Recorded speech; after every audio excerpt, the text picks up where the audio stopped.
শহরের সবথেকে কোটিপতি হয়েও তাদের বাড়ির শেফের রান্না করা মাংস কখনোই খেতে পারতো না। কারণ তাদের বৌমা কখনোই তাদেরকে মাংস খেতে দিতেন না। তবে বৃদ্ধ আর বৃদ্ধা একটা সময় খেতে বসে আর নিজেদেরকে আটকাতে পারলো না। ভাবলো বৌমা শুয়ে আছে, বৃদ্ধা নিজের গালে দিল, স্বাদ যেন একদম অমৃত, তাই স্ত্রীকেও খাওয়া। তারা প্রাণ ভরে মাংস খেতে লাগলো। বৌমা ওপর থেকে সবটাই দেখে ফেলেছে, কিন্তু এবার বৌমা যেন পুরোপুরি বদলে গেছে। বৌমা তাদেরকে দেখে বলল, বাবা মা, তোমরা মাংস খাচ্ছ, ভালোভাবে খাও। শাশুড়ির মনে হঠাৎই সন্দেহ জাগলো, বৌমা মাংসতে কিছু মিশিয়ে দেয়নি তো?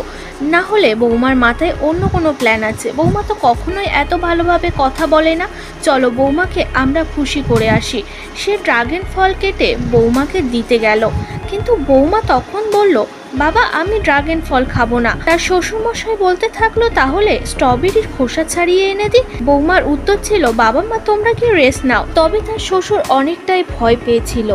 তাকে অনেকগুলো ব্ল্যাক কার্ড অফার করলো আর বলল, তুমি এখন প্রেগনেন্ট, বাইরে ঘুরে যেটা শপিং করার সেটাই করবে, যেটা খাওয়ার সেটা খাবে। এমন অফার দিতেই তার বৌমা উত্তর দিল, বাবা মা, তোমরা যদি এতটা ভালোবাসা আমাকে প্রথম থেকে দিতে, কখনোই তোমাদের সাথে খারাপ ব্যবহার করতাম না। কিন্তু আশ্চর্যের ব্যাপার, বৌমার সাথে বরাবরই ভালো ব্যবহার করে এসেছে তার শ্বশুর শাশুড়ি। তার বৌমাই তাদেরকে টর্চার করে গিয়েছে, কিন্তু একদিনের জন্য বৌমার এমন পরিবর্তনে খটকা লাগলো শাশুড়ির।